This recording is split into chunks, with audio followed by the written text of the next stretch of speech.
Men Nodir. 3 yil bo'ldi, akam Jahongir Rossiyada. U ketgan kuni hovlimizdagi eski darvoza gichirlaganicha qolgan, ammo u gichirlaganda yuragim ham shunday ovoz chiqarishini o'shanda bilmagan edim. Uyda Nafisa, akamning xotini, yolg'iz qoldi. Avvaliga hammasi oddiy ko'makdan boshlandi. Bozorga olib borish, tomni tuzatish, qishda ko'mir tashish, yozda suv taratish. Kelini deb chaqirardim, u esa Nodirjon deb minnatdor jilmayardi. Asta-sekin bizning sukunatlarimiz gapdan ko'ra og'irroq bo'lib qoldi. Bir kuni yomg'ir yog'di. Tomdan tomchi o'tayotgani uchun kechqurun zinali tom ostida yamoq qidirdim. Nafisa choy olib keldi. Qo'llari biroz titrar, labida iliq tabassum. "Rahmat", dedim. Akam qaytguncha uy buzilib ketmasin deb kuldi. O'sha chutda oddiy ibora ichida qandaydir chuqur yolg'izlikni sezdirdiki, ko'nglimni nimadir ortab yubordi. O'zimga o'zim, "Ehtiyot bo'l, Nodir", dedim. Ammo ehtiyot deyilgani ko'pincha kechikib kelar ekan. Kundalik ishlar bahona bo'lib, biz ko'proq suhbatlashadigan bo'ldik. U akamning chetdagi og'ir mehnatini gapirar, video qo'ng'iroqlardagi qisqa ko'rishuvlardan so'ylardi. "Hamma narsa yaxshi", derdi Nafisa, "ammo ko'zlarda hamma narsa yetishmaydi" degan soyalar yurardi. O'zim ham yolg'iz edim, uyimizda men va sokin devorlar. Kechalari shamol shamollab, kucha chirogi hovliga uzun, yolg'iz soyamni tashlaganda, insonning eng kuchli dushmani yolg'izlik degan gapning ma'nosiga yetardim. Qishda uning onasi betob bo'lib qoldi. Nafisa tunda qo'ng'iroq qilib yordam so'radi. Tezda olib bordim, navbat kutdik, dori oldik. Tongga borib, charchoqdan ikkovimiz ham jim qolib, kasalxona yo'lagidagi sovuq skameykada yonma-yon o'tirdik. O'shanda u "Rahmat" deb qo'limni qisdi. Qisqa lahza, lekin u lahza ichida yuragimdagi chegaralar qochganini his qildim. Kunlardan bir kun kichkina janjal bahona bo'ldi. Qo'shnining bolalari derazani toshlab sindirib qo'ydi. Nafisa yig'lab yubordi, deraza uchun emas, yigilib yotgan hammasi uchun. Men unga taskin berdim. So'zlarim kamlik qildi. Yelkasiga qo'limni qo'ydim. U chekinmadi. "Men kuchliman", dedi, "faqat ba'zan odam bo'lish qiyin". O'sha payt biz insonligimizni sezib qoldik. Qolganini so'z bilan aytish shart emas, u oqshom qalblarimiz bir-biriga yaqinlashdi. Xatolar odatda shivirlab keladi, hech narsani buzmagandek, hech kimga ko'rinmagandek. Oylardan keyin u menga qarab juda sokin ohangda, "Nodir", dedi. Ko'zlari muzdek sukunatda yashnardi. "Men homiladorman". Shu ikki so'z dunyoni ikkiga bo'lib yubordi. Kechagacha tanish bo'lgan hayot va bugungi og'ir haqiqat. Mening ovozim chiqmay qoldi. Nafisa qo'rqqanday boshini egdi. "Men buni yolg'iz ko'tara olmayman", dedi. Men bo'lsa o'zimni nafrat va mehr orasida ezilganimni his qildim. O'sha kecha uyga qaytayotib, qorong'u ko'chada qadamlarim shovqinini emas, vijdonimning iztirobini eshitdim. Qaytaman degan akamning xabari ham uzoq turmadi. Bahor boshida kelishini yozdi. Telefonim titradi, ko'ksim to'raydi. Akamga ne deyishim kerak? Nafisaga nima? Onamning yuzini qanday ko'raman? Har javob boshqasini og'irlashtirardi. Bir necha kun ichida men ulgayib ketdim, go'yo. Nafisa kuchli edi. "Men yolg'on yasholmayman", dedi u. "Bu bola gunohning mevasimi yoki taqdirning sinovimi, baribir odam. Agar biz odam bo'lib qolsak, unga ham odam bo'lib hayot beramiz. Qolganini esa qaytganida Jahongirning oldiga borib rostini aytamiz. Qachongacha yashiramiz?" Men bosh silkidim.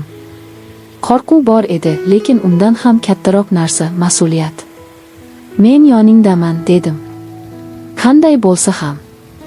Onamga birinchilardan bo'lib borishga jur'at topdim. U non yopayotgan edi.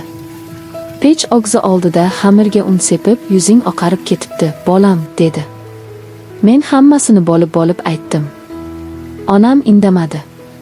Pechdagi issiq nonning hidi hovlini to'ldirar, ammo ichkarida sovuq shamol esayotgandek tuyulardi. Oxiri u og'ir oh tortdi. "Gunohni men olchamayman. Lekin har gunohning o'z haqiqatiga qaraydigan kuni bor. Erkak bo'lsang, erkak bo'lib javob ber. Boladan yuz o'girma. Sozlari qilichday keskin, ammo duoday iliq edi. Akam keldi. 10 mart kuni soat 3larda avtobusdan tushdi. Qor erib, ko'chalar loy, havoda yangi bahorning begubor isi. Uning ko'kragiga otilib borish o'rniga yuragim shuv etib ketdi. Ko'zlariga qarash qiyin edi. Uyda dasturxon tuzaldiki, lekin har kim o'z suyagini yutayotgandek. U kechqurun hammamizdan shubha sezgan ko'z bilan, "Hammasi joyidami?" dedi. Nafisa menga qaradi. Men bosh irgadim. Shu kecha biz uchovlon gaplashdik. Nafisa sokin, ammo qat'iy ohangda hammasini tushuntirdi. Yolg'izlik, qo'rquv, ko'mak, o'sha bir lahzaning cheksiz oqibatlari. Akamning ko'zlari otdek yonib ketdi. U o'rnidan turib deraza yoniga bordi, chuqur nafas oldi. Bir zumda hammasini buzib yuborishi, hammasini kechirish ham mumkin edi. Vaqt cho'zildi. Soat tik-tak etar, har tak bizning taqdirimizni bo'lib tashlayotgandek edi. Men sizlarni yaxshi ko'rardim, dedi u nihoyat pichirlab. Nafisa, turmush o'rtog'im. Nodir, ukam. Men o'zimni kimga achinay? U boshini egdi. Menga bitta haqiqat kerak, bu bolaga kim otalik qiladi? Men oldinga qadam qo'ydim. Men dedim. Ovozimdan qo'rquv ketgan, faqat rost bor edi. Men o'tgan uchun ham, kelajak uchun ham mas'ulman. Bu bolani o'z farzandim deb ismini qo'yib, halol rizqim bilan ulgaytiraman. Agar sen rozi bo'lsang, ajralish yo'lini halol qilib, Nafisaga halol nikoh o'qiymiz. Agar rozi bo'lmasang ham, men bolani hech qachon tashlab ketmayman. Akam uzoq jim qoldi. Keyin ohista, rost, gunohlar ham rostlikni xohlaydi. Men ham odamman, yaram og'riydi. Bu og'riq ketmaydi. Lekin bolaga nima ayb, dedi. Ko'zida so'nggi uchqunlar ochdi, u eshikka yurdi. Men ozroq yurib kelaman, deb chiqib ketdi. O'sha kecha hech kim uxlamadi. Ertasi kuni akam mullaga bordi. Bir necha kundan keyin ular tinch, shovqinsiz ajrashdi. Nafisa ko'z yosh to'kdi, akam ham. Men esa ularning orzulari puchga chiqqani uchun ich-ichimdan uzr so'radim. Ammo akam menga hammadan og'ir, ammo eng kerak so'zni aytdi: "Yuzingni yashirma. Agar erkak bo'lsang, endi har kuni halol bo'l." Vaqt o'tdi. Nafisa og'ir-yengil kunlarni ko'rib farzandimizni dunyoga keltirdi. Qon bosgan chaqaloq qo'limda ilk bor ingraganida men ichimdan shunday duo qildim: "Ey Xudo, mening xatolarimni emas, mana shu begunoh ko'zlarning yorug'ini asra." Onam beshik tebratarkan ovoziga bir eski allani soldi.